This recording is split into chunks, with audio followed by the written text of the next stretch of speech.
I remember that evening in the fall of 2010 with a clarity that still unsettles me, because nothing about those first hours hinted at how quickly the night would twist out of shape. Our brigade had been running another routine evaluation up in the National Forest east of Mount Rainier, the kind of training lane we'd rehearsed 100 times, simple terrain, narrow mountain road, thick evergreen walls on both sides, and a mild climb through a notch the locals called Shadow Pass. On the map, it was barely worth circling. A short ascent, one curve, a section of forest road older than any of us. I was heading the quick reaction team staged a little below the pass, our Humvees tucked into a wet gravel turnoff, engines cut, rain tapping the metal roofs in a steady rhythm. The air smelled like soaked pine needles and warm truck bodies cooling in the damp. My guys lounged with the kind of loose posture soldiers get when things are quiet but not finished. Their helmets sat tilted back, their eyes on the tree line, their movements slow from the long day.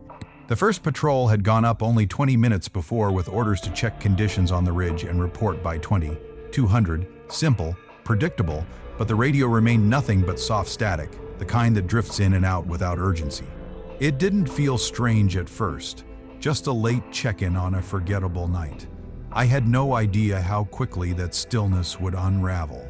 Before we go deeper into this story, you'd usually hear me remind viewers to subscribe, but standing in that rain beside our darkened trucks, I wasn't thinking about anything beyond the basics: location, spacing, comms, and how the Cascades have a way of swallowing sound when the mist rolls in.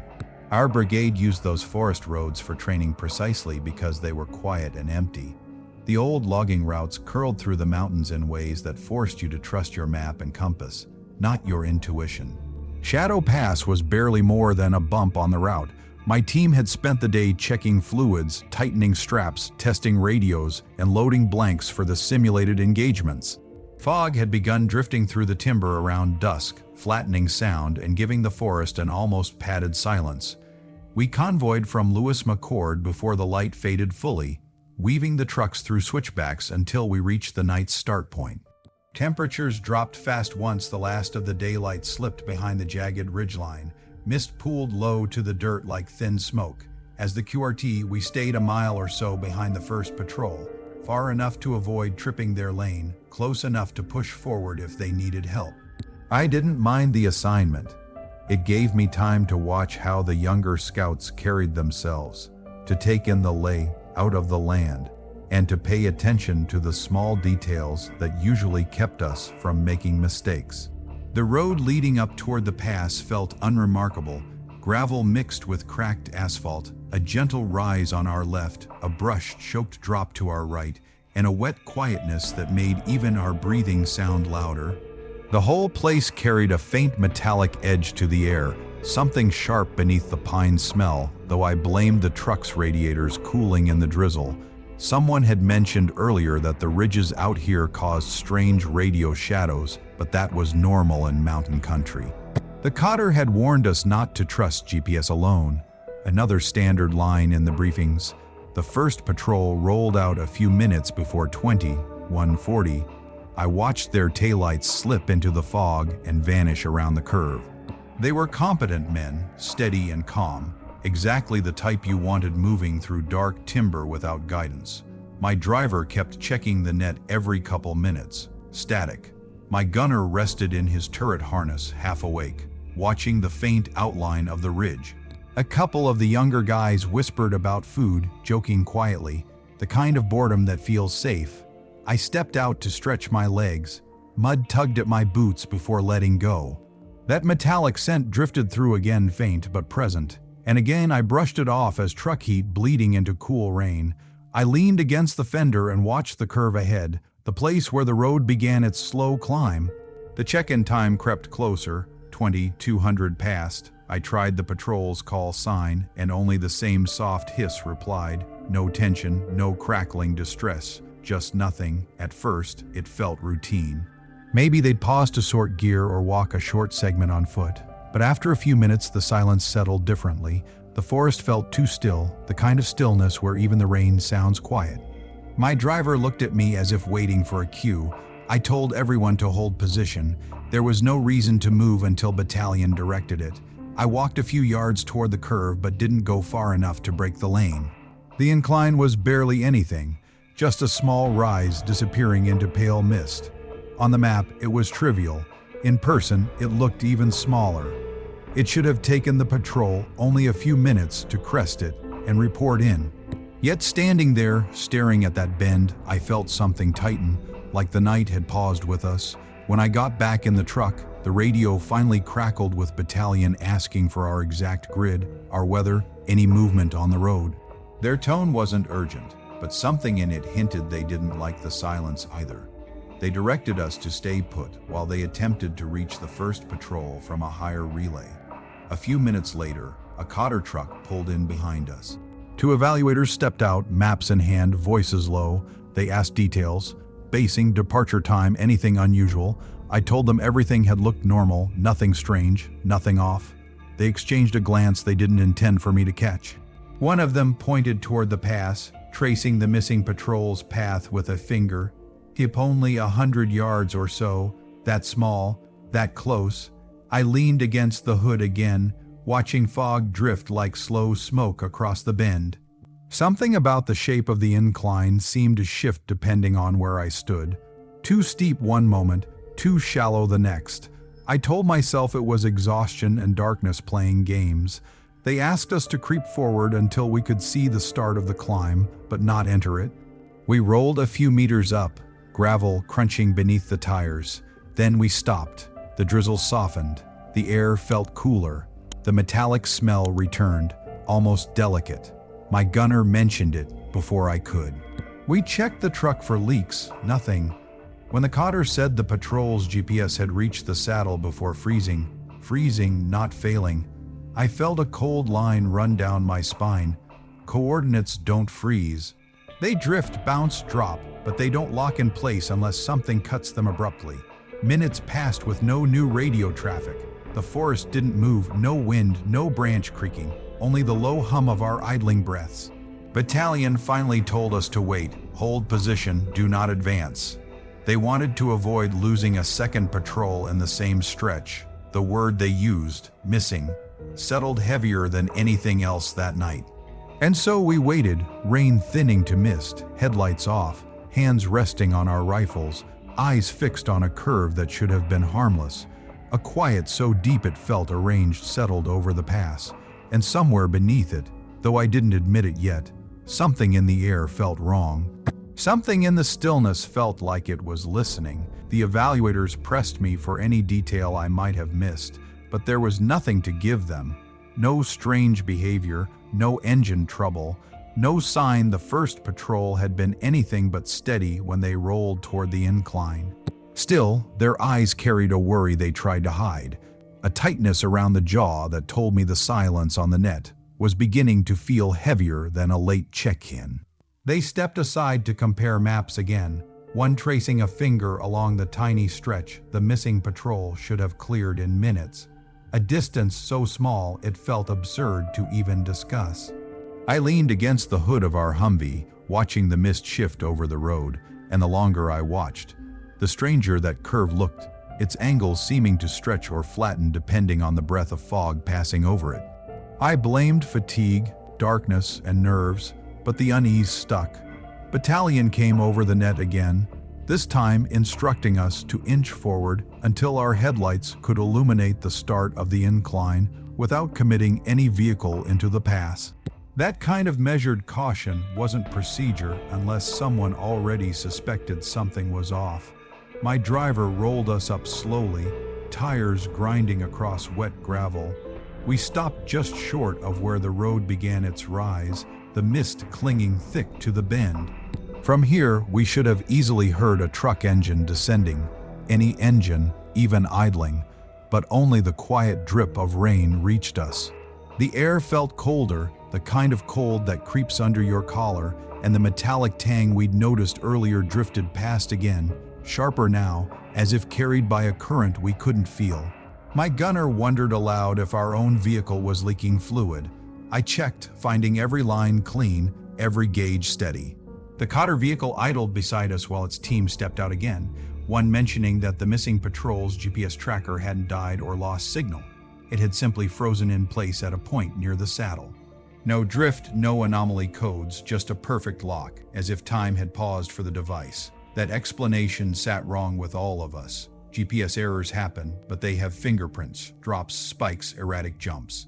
Not this. We waited for updated orders. Minutes stretched thin. The silence on the net felt unnatural now, like someone had placed a blanket over the night. Even the forest seemed to be holding its breath.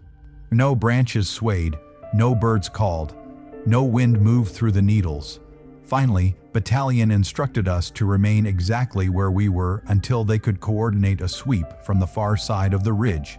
They didn't want another team entering Shadow Pass until they had a clearer picture. The word entering lingered strangely, as if they already believed the pass itself was the risk, not the patrol. The Cotter marked their maps again, plotting alternate approaches, checking elevations, muttering about signal funnels. I kept my eyes fixed on the bend, its shape too calm, its stillness too precise. Time slid without landmarks, 10 minutes, maybe 20. The drizzle softened into a thin mist that blurred our headlights. My men didn't talk now. Every soldier felt it. The quiet had changed.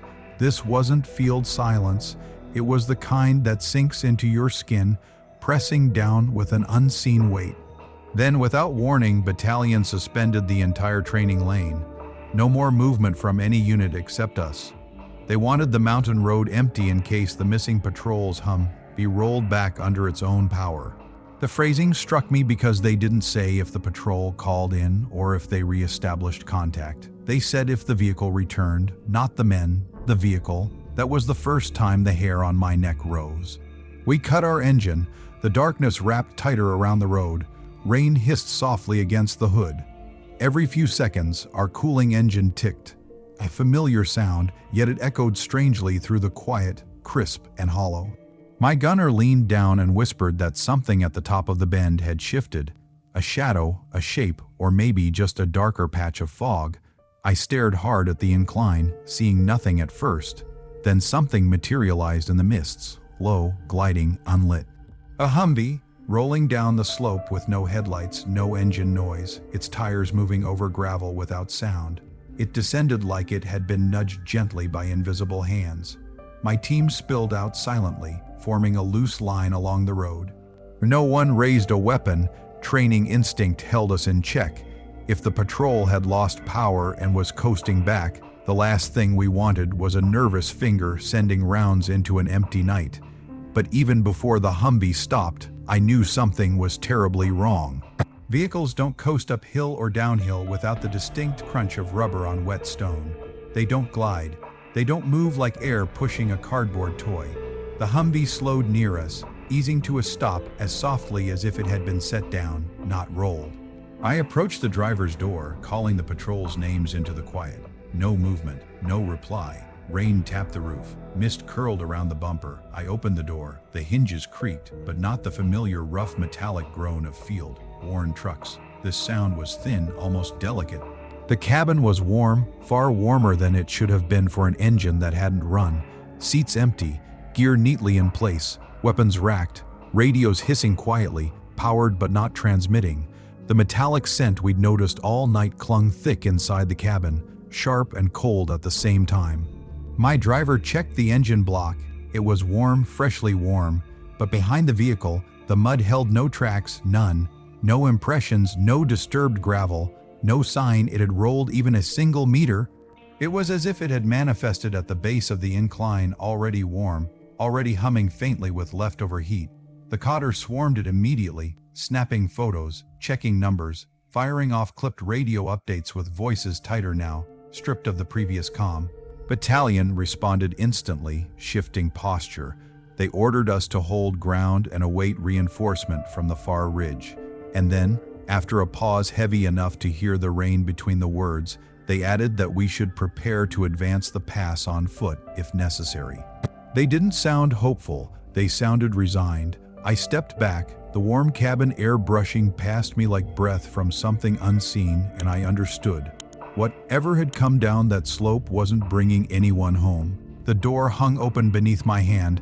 The the warm air inside the abandoned Humvee brushing my face in a way that made the hairs on my arms rise, because no vehicle that had drifted silently down a mountain should have been radiating heat like it had just shut off its engine. The interior looked untouched.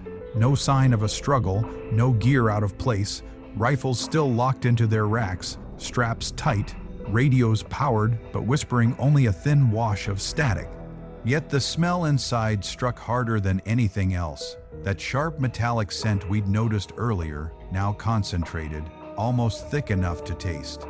It wasn't coolant, fuel, or the tang of overheated brakes. It was something stranger, unfamiliar, like warm metal that never cooled. My driver ran a gloved hand across the hood, then the engine block. He shot me a look that said everything. Warm, impossibly warm. But when we checked the ground behind the Humvee, the mud was smooth and undisturbed. A clean sheet of dark earth without a single tire mark. No scuffs, no impressions, nothing to suggest the vehicle had traveled down the road at all. It felt like someone had lifted it from the pass and set it gently at our feet. The evaluators moved around it quickly, faces pale but composed, checking serial numbers, taking photos, calling in terse updates that betrayed the fear they were holding back. The tone on the net changed immediately. Battalion no longer asked routine questions. They issued short, sharp directives. Hold position, do not enter the pass. Await relayed support. And after a long, loaded silence, prepare to advance on foot if absolutely required. That final line told us they no longer believed this was a comms failure or a navigation error. Something had happened to the missing patrol, and whatever it was, it had happened fast. I gathered my team near the truck, while the mist pressed low along the ground, turning every breath into a silver cloud. My men held their weapons at the low ready, expressions set but uneasy. An empty vehicle rolling back from a ridge without its crew meant one thing. Something had intervened, something we couldn't see or explain. The ticking sound drifted through the woods again then, faint but unmistakable, not from our engine this time but from somewhere higher on the pass, like metal cooling after intense heat. A slow rhythmic clicking that felt too deliberate to ignore. I scanned the incline but saw only fog wrapped tightly around the trees, no shadows moving, no figures, no engine glow. The cotter asked quietly if my team was prepared to move. I told them we were, though my stomach felt like it had dropped into my boots. Battalion's order came a moment later. We were to begin a cautious foot movement up the road toward the saddle. The last recorded position of the missing patrol, stop short of the crest and log every anomaly. No splitting up, no running, no assumptions. I gave the signal and we formed up in a tight file, boots sinking softly into the wet gravel as we moved into the curve. The fog thickened almost immediately, rolling across our ankles and rising in slow ribbons that swayed with no wind. The road ahead stretched only a few yards before dissolving into gray. The deeper we walked, the more the metallic scent clung to the air, not overpowering, but consistent, like a trail we were following without meaning to. I kept glancing back to ensure my men stayed close, though the mist made them blur at the edges, their silhouettes softening as if distance worked differently inside the pass. We reached the first rise, and the terrain opened slightly into an old turnout on our left. A cracked strip of concrete nearly devoured by moss, with a rusted metal pole leaning against a tree and a half-buried chain still clinging to it. Something about it felt older than the training route, older than our brigade's entire presence in the forest. I had one of the scouts drop a chem light and mark the grid, watching the neon glow cut a tiny island through the fog. Ahead, the road narrowed again. The right side dropped sharply into a wall of firs, their trunks pitch dark and wet. The breeze shifted, cold and steady, and the metallic scent intensified. Then, just a few meters beyond the turnout, one of my scouts knelt and pointed silently. A boot print, fresh, deep, the exact tread of the missing patrol, 10 feet forward, nothing. The ground turned blank as though the mud had stopped accepting weight. There was no reason for it. The soil was soft enough to take even the lightest step. But it held no trace of movement. We photographed it, logged it, moved on. The mist parted slightly and the road straightened enough for us to see farther. We scanned for tossed gear, tracks, anything the missing patrol might have left behind. That was when we spotted the glove, hanging from a branch at eye level, dangling delicately from one finger, swinging ever so slightly though the air around it was motionless, standard issue, mud smeared, and dry on the inside as if it had never touched the ground. I felt my jaw tighten. Things weren't adding up. One of my men muttered that his pace count was off. When I checked my own watch, the seconds stuttered for a moment, catching oddly before continuing. I ignored the spike of dread crawling up my spine and pressed forward, every sense straining. The mist pulsed around us in thicker and thinner bands, drifting like breath exhaled from the forest itself. The trees grew unnervingly uniform, height, width, spacing, all too precise as if arranged. A faint ticking echoed again, bouncing lightly between the trunks. Not close, not far, just present, always present. We reached another bend where an old metal sign lay face down in mud. I flipped it over, weather-worn lettering barely visible, a federal area designation and old numbering that didn't match any training sector.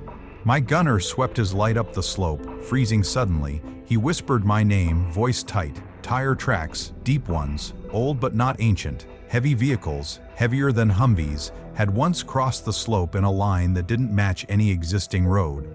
I logged the position, my fingers cold even inside my gloves. Every detail we found felt disconnected, like scattered pieces of a puzzle whose edges didn't match the world we were standing in. And deep inside, I felt the understanding forming. Whatever happened to the missing patrol hadn't been random, and it hadn't been slow. The pass wasn't just holding silence, it was holding something else. I marked the position of those strange old tire tracks, my pen trembling slightly even though the air around us felt unnaturally still. And for a moment the cold shifted again, not like a breeze, but like the temperature simply dropped without moving through any in-between. That metallic scent, the one that had been stalking us since the first patrol vanished, returned with a sharper bite, thin, stinging, almost electric, as if something hot had been quenched nearby.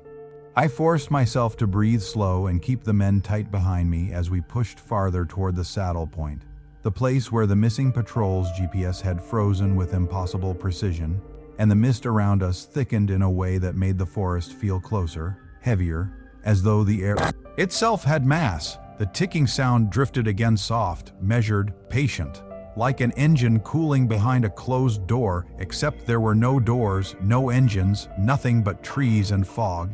I stopped the team at a slight break in the incline and glanced back, expecting to see the faint green glow of our chem light at the turnout, but the fog had swallowed everything behind us. Even the curve we'd come from was gone, replaced by a blank smear of shifting gray. My watch insisted only minutes had passed, but my gut said otherwise.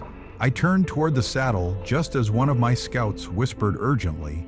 An empty rifle magazine lay atop a mossy rock, its metal clean, its interior dry, as if someone had set it down intentionally, not dropped it in movement. No tracks around it, no sign anyone had touched the ground, just the mag resting there like a marker left for someone who wasn't us. I pocketed it and signaled the team to tighten formation.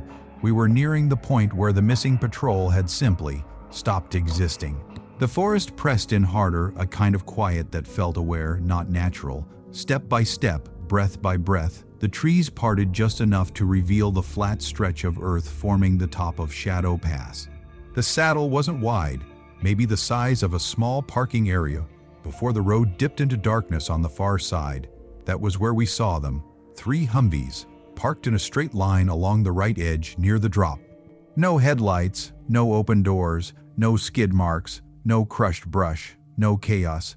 They looked as if someone had gently guided them off the center of the road and arranged them neatly like a display. My hand rose instinctively, signaling the team to slow. We formed a shallow arc, rifles low but ready, and approached the first vehicle. Every sense felt sharpened to a painful degree. I could hear my own heartbeat under my helmet. The door handle was ice cold despite the wet heat rising faintly from inside the cabin.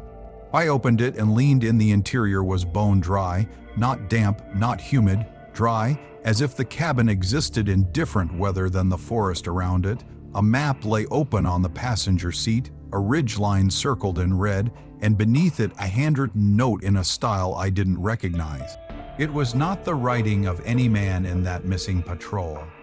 The second Humvee told the same story. Gear perfectly stored, weapons untouched, radios on but tuned to a frequency our brigade didn't use. The dashboard warm as if the engine had been running less than a minute ago. But the engine itself was cold. Everything in these trucks contradicted something else, like they existed in two different moments at the same time. At the third vehicle, the first sign of struggle appeared. A rifle jammed between the rear door and the frame, wedged tight enough that closing the door had been impossible. Whoever stuck it there had done so fast. Too fast, the forest felt like it was leaning toward us. One of my scouts swept his light across the ridge above. He froze, sir. There, shapes, dozens, no, not people, not clearly, just silhouette. Upright, still the height of men but lacking heat signatures when we checked with thermal. Cold spots, human-sized voids where warmth should have been. The air bent strangely around them, like the space itself was stretched or pulled. A faint tremor quivered through the ground beneath my boots, not strong enough to throw balance, but steady enough to feel like something enormous was moving deeper in the rock.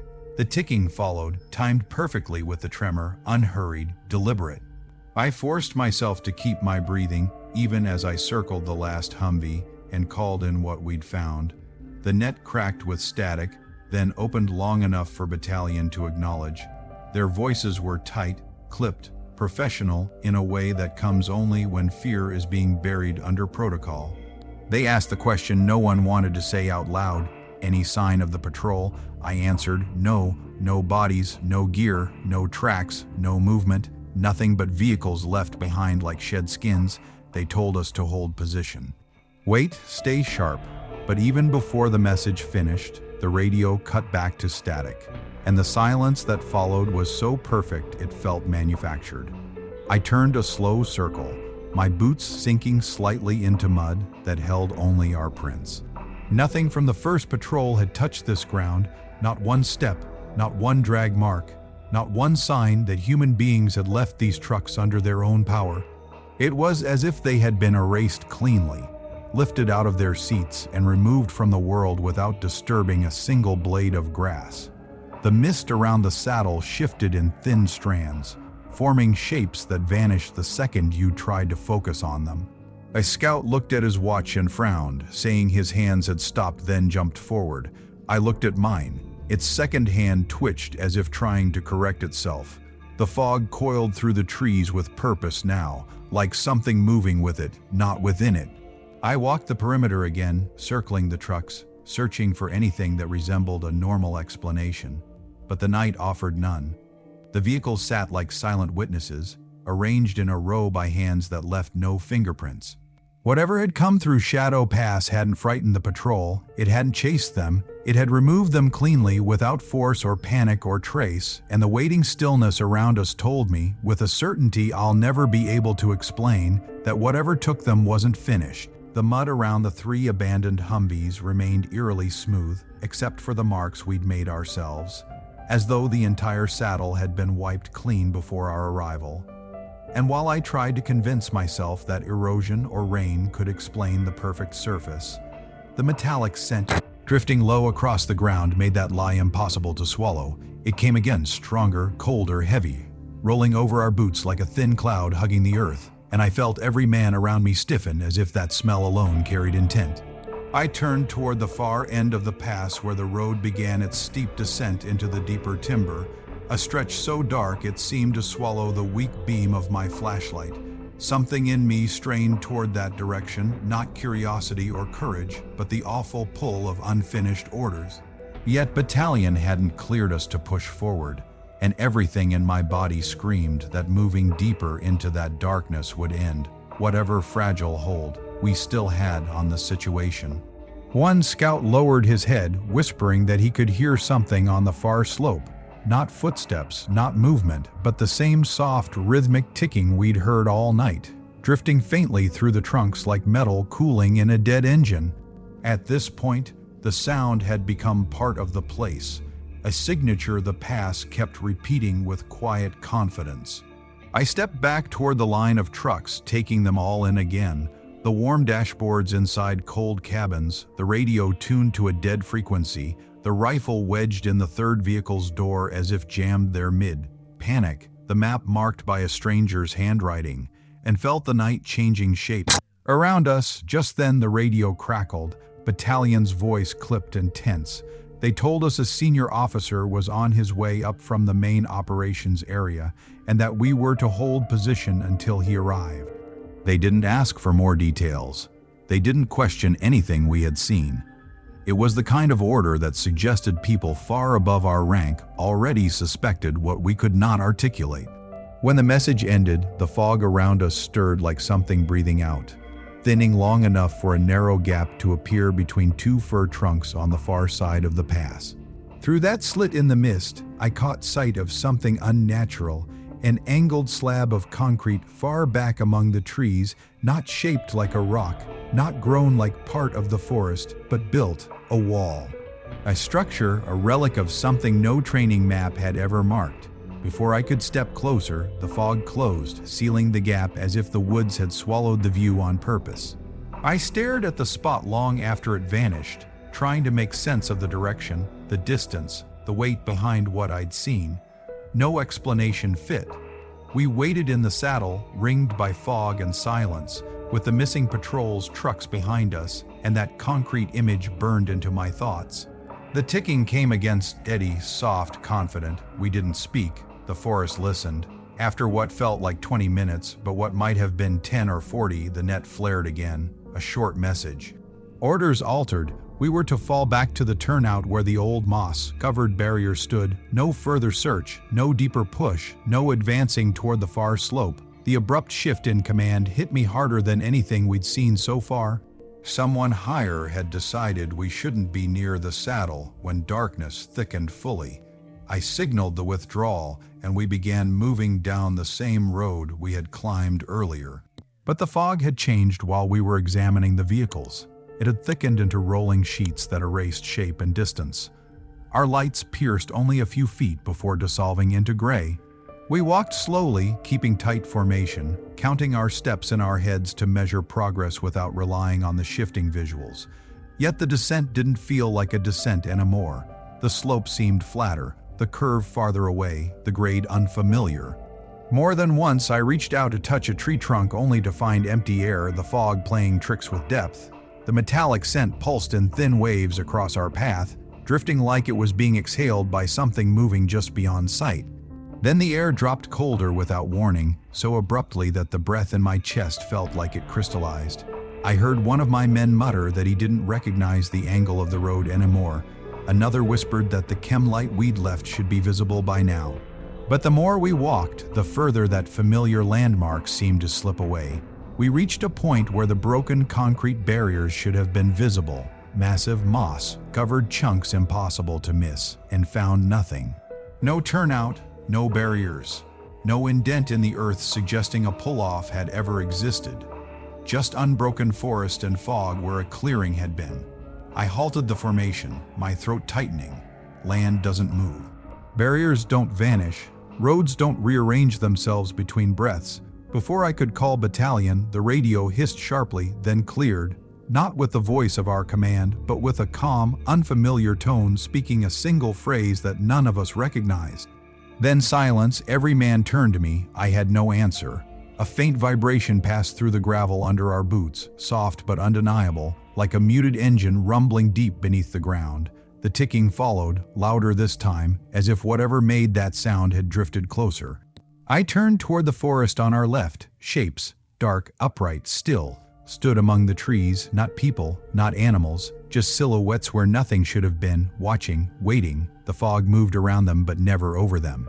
I told the team to fall back slowly, no running, no breaking formation, no sudden movements. We pivoted toward the road behind us, only to find the path stretching longer, flatter, wrong.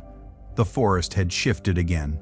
The mountain was turning us in circles, and somewhere behind the fog, something was guiding that turn. The realization that the mountain had folded us back toward the saddle hit like a physical blow, because the trucks we had left behind, Those three silent Humvees lined up like offerings reappeared through the fog exactly where we had first found them, their shapes rising out of the grate, with an eerie inevitability that told me our movement hadn't mattered at all. We had walked in one direction the entire time, careful, coordinated, steady, and yet the land itself had turned us around as cleanly as if it had tilted under our boots. A cold clarity settled in my chest then. Not panic, not fear, but the understanding that we were no longer navigating terrain. We were inside something that decided where we stood. Fog tightened around the saddle as we stepped back into it, the space somehow smaller, the air heavier, the quiet deeper. The three Humvees seemed closer together now, their angles slightly changed, as if they had inched inward while we were lost in the fog. I ignored the urge to check them again, knowing that if I showed even a flicker of hesitation, my men would feel it like a tremor. I pulled the team into a half circle, backs toward the empty vehicles, rifles angled toward the treeline where the mist drifted in restless waves. The woods ahead looked wrong, darker, narrower, the trunks leaning closer together in a formation that hadn't existed earlier. A faint breath of wind brushed across the back of my neck, carrying that metallic scent again, sharper this time, almost like sparks cooling in air. Battalion tried reaching us, but the radio spit fragments. Call signs chopped in half, random coordinates, muffled words that dissolved into static. Then, just as before, the other voice slipped through quiet, steady, familiar only in its calmness. A single phrase, not from our brigade, not from anyone alive on the ridge. The moment it ended, the line went dead, and the silence that followed pressed into the bones. I lowered the radio and told the team, in a voice I forced to stay level, that we were moving as one, no breaks, no gaps, eyes everywhere. We stepped forward, toward the far end of the saddle. The ground felt different beneath my boot, soft dips and subtle rises where the surface should have been flat. The fog drifted in slow ribbons that made distance impossible to judge. Each blink revealed a slightly altered treeline, as though the forest itself was shifting between glances. Halfway across, the ticking started again. Clearer, closer, a metronome of metal cooling where no engine existed. It carried no direction, no echo, just a steady presence, like something walking parallel to us in the mist. Every man in the formation heard it. I saw their shoulders tense, their grips tighten. No one spoke. We kept moving. Then the fog thinned in a single small patch near the downslope, revealing the outline of a figure, a human height shape standing still among the trunks, motionless, its edges wavering like heat mirage on asphalt. I tried focusing on it. The more I looked, the less sense it made. No gear, no features, no breath, just the suggestion of someone standing where no one should be. I blinked and it was gone, swallowed by the fog. We didn't stop. The ground vibrated again, deeper this time, like the distant hum of heavy machinery buried far under the rock, rising and fading in a slow rhythm that made the earth feel hollow beneath us. One scout braced himself instinctively, as though expecting the ground to tilt. I felt that same imbalance, like the surface was breathing underfoot. When we reached the far end of the saddle, the fog peeled away just enough to reveal the thing none of us had seen coming. A bunker door built into the rock wall, massive, seamless, steel thick enough to withstand a blast. It glistened with beads of rain that didn't slide, as if the surface held them in place. Weld marks along the edges were fresh, cleaner than anything else in the forest, and above the door a faded radiation symbol peeked through soot and moss. This bunker wasn't on any map, any briefing, any record. It didn't belong to our training lane or era, and worse, its surface radiated warmth. The air around it pulsed faintly with heat, even though the night was cold. A drop of rain fell from the ridge overhead and struck the steel with a crisp, unnatural ring that echoed like metal struck in a silent room. Behind me, one of my men whispered hoarsely that the Humvees had shifted again. I turned. He was right. The line was tighter, the spacing changed, yet the mud beneath them was flawless. No tracks, no drag marks, no sign they had moved. They had simply relocated. The fog exhaled once, visible, pulsing out from the bunker like breath. The metallic scent surged with it. The ticking kept its rhythm, steady in the quiet. My men stepped back instinctively, waiting for my call. I stared at the bunker, the vehicles, the forest that felt older and sharper than it had any right to be. Every instinct screamed the same truth. Whatever was behind that steel door had shaped this place long before we arrived, long before the missing patrol vanished, and whatever had taken them was not finished searching. I made my decision then. We were leaving. Now, no exploration, no investigation, no heroics, no theories. Just escape. I signaled the team and we moved together toward the direction that should have led us back down the mountain.